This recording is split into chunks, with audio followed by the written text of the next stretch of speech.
Huawei's next P series flagship is coming on March 27 instead of MWC a month earlier, but the internet is still undecided on whether it will be called the P11 or P20. Regardless of naming, at least one of the models in the family was rumored to feature a triple camera setup, and one case maker is now giving us a glimpse of how that may end up looking.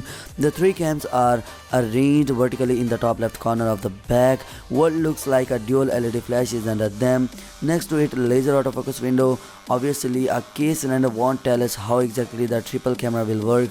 We will need to wait another 2 months for that. As a side note, and a pretty disturbing one, that one of these cases appears to have no cutout for a 3.5 mm jack.